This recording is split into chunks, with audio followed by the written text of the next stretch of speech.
देखिए आज के इस प्रैक्टिकल में हम लोग सीखने जा रहे हैं प्रतिरोध बॉक्स और वोल्टमीटर की सहायता से लेग्रांजे सेल का आंतरिक प्रतिरोध ज्ञात करना। ठीक है, तो हम लोग कैसे वोल्टमीटर और प्रतिरोध बॉक्स की सहायता से लेग्रांजे सेल का आंतरिक प्रतिरोध ज्ञात करेंगे, कौन कौन सी आवश्यक सामग्री लगेगी, ये चीज भी हमको यहाँ पर पता करना है। और कैसे जो है हम यहाँ पर कनेक्शन वायर की वजह से इस जो पूरे परिपथ को जोड़ेंगे, इस चीज को एक एक यहाँ पर समझेंगे और किस फार्मूले का यूज करके हम लोग सेल का आंतरिक प्रतिरोध ज्ञात करेंगे। तो भैया प्रतिरोध बॉक्स और वोल्टमीटर की सहायता से सेल का आंतरिक प्रतिरोध या लेग्रांजे सेल का आंतरिक प्रतिरोध ज्ञात करने के लिए आवश्यक परिपथ व्यवस्था आपको यहाँ पर देखिए चित्र में दिखाया गया है, आपको कैसे जोड़ना है सर्किट। हमने यहाँ पर सर्किट को जोड़ रखा है आपको पहले से ही, ठीक है।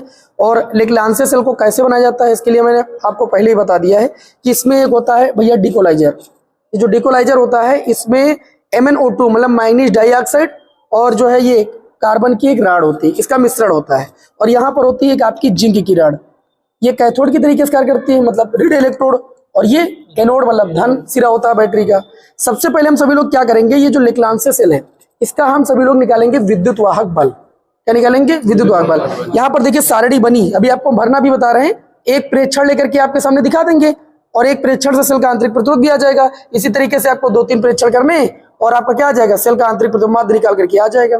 बस एक प्रेक्षण से ही आ जाएगा। तो यहाँ पर करना क्या, देखिए ये हमारे पास वोल्टमीटर है। सबसे पहले वोल्टमीटर का आपको अल्पतमांक पता होना चाहिए। देखिए वोल्टमीटर में अगर आप देखेंगे यहाँ पर तो आपको 0 से 0.5 के बीच करीब करीब आपको टोटल जो है 10 खाने मिलेंगे। कितने खाने मिलेंगे? 10 खाने।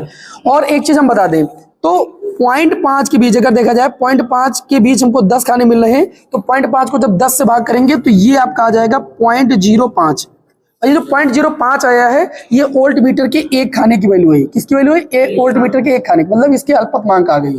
ठीक है, तो अब मेरी बात को ध्यान से समझिएगा। यहाँ पर ये हमारी कुंजी K1 इसको बोलते हैं, यहाँ पर दाब कुंजी लगानी थी लेकिन मैंने कुंजी K2 लगा दिया है। ठीक, हमारे पास दाब कुंजी नहीं है। ये आपका क्या है भाई? प्रतिरोध बॉक्स है, ये लेग्रांजे सेल है, ये वोल्टमीटर है। ठीक है, परिपथ व्यवस्था आप देख सकते हैं, चित्र के माध्यम से मैंने इसको क्या कर दिया है, जोड़ दिया है। अब हम क्या करेंगे, सबसे पहले यहाँ पर जो हमारी कुंजी K1 है, ये जो कुंजी K1 है इसको यहाँ पर हम क्या कर देंगे, जोड़ देंगे। ठीक है, क्या करेंगे, कुंजी K1 को यहाँ पर हम जोड़ देंगे। जोड़ने के बाद हमको वोल्टमीटर में देखिए विक्षेप देखने की स्थिति, विक्षेप की स्थिति मिल गई है। ये जो विक्षेप की स्थिति मिलती है ये है इस लेग्रांजे सेल का विद्युत वाहक बल है। क्या है? लेग्रांजे सेल का विद्युत वाहक बल। यहाँ से हमें पता चलेगा। यहाँ पर अगर हम देखें तो टोटल हमको जो है वो 10 से 15 खाने मिल रहे हैं। तो यहाँ पर ध्यान से समझिए रीडिंग में कैसे भरना है।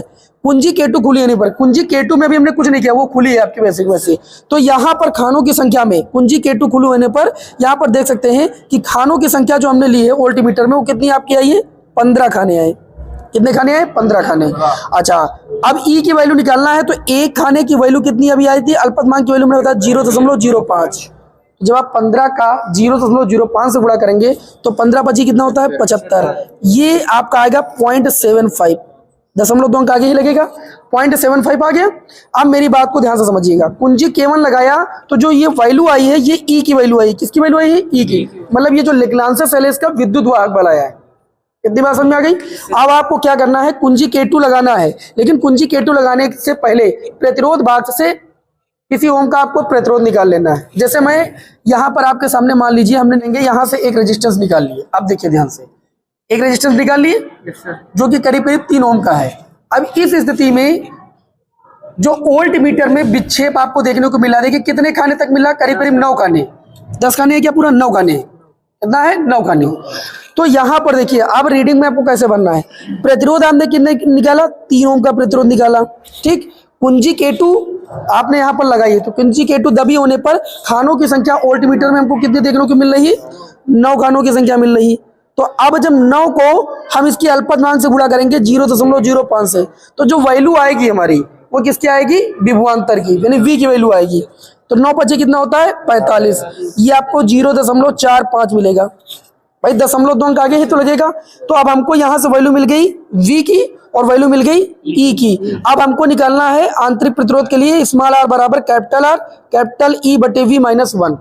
इसी सूत्र को यूज करके हमको वैल्यू निकालना है। तो चलिए यहाँ पर हम आप लोगों को सॉल्व करके दिखाते हैं। हम लोग सूत्र कौन सा लगाएंगे?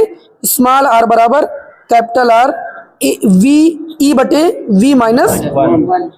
स्मॉल r क्या होता है? सेल का आंतरिक प्रतिरोध। ठीक है, जो घोल के कारण इसके मार्ग में रोल लगा है। कैपिटल R की वैल्यू हम रखेंगे 3 ओम और यहाँ पर देखिए ई सेल का जो विद्युत वाहक बल अभी हम निकाला 0.75, कितना भाई 0.75, और वी की वैल्यू हमारी है 0.45 और माइनस का 1।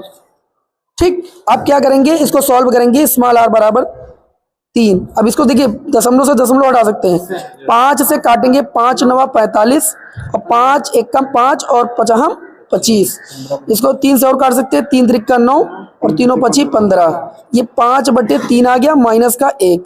इसे आप थोड़ा सॉल्व करेंगे, 3 गुणे 3 1 3, 5 से 3 का कितना 2/3। ये 3 से 3 कैंसिल हो गया। सेल का आंतरिक प्रतिरोध कितना आ गया 2। ठीक, अब देखिए हमने आप लोगों को एक प्रेक्षण लेकर के बता दिया कैसे आया सेल का आंतरिक प्रतिरोध। हालांकि अब आपको क्या करना, मैंने 3 ओम का प्रतिरोध निकालना है। अब आप लोग इसी तरीके से इसमें से आगे 4 ओम का, 5 ओम का, इस तरीके से रेजिस्टेंस निकालेंगे और इसकी क्या करेंगे 2-3 स्थितियां प्राप्त करेंगे और बाद में क्या करना, माध्य निकाल लेना। जैसे हमने 3 स्थितियां प्राप्त की, R2 + R3 और बटे 3 कर लेना, लगभग 2 ओम के आसपास ही सेल का आंतरिक प्रतिरोध आ जाएगा।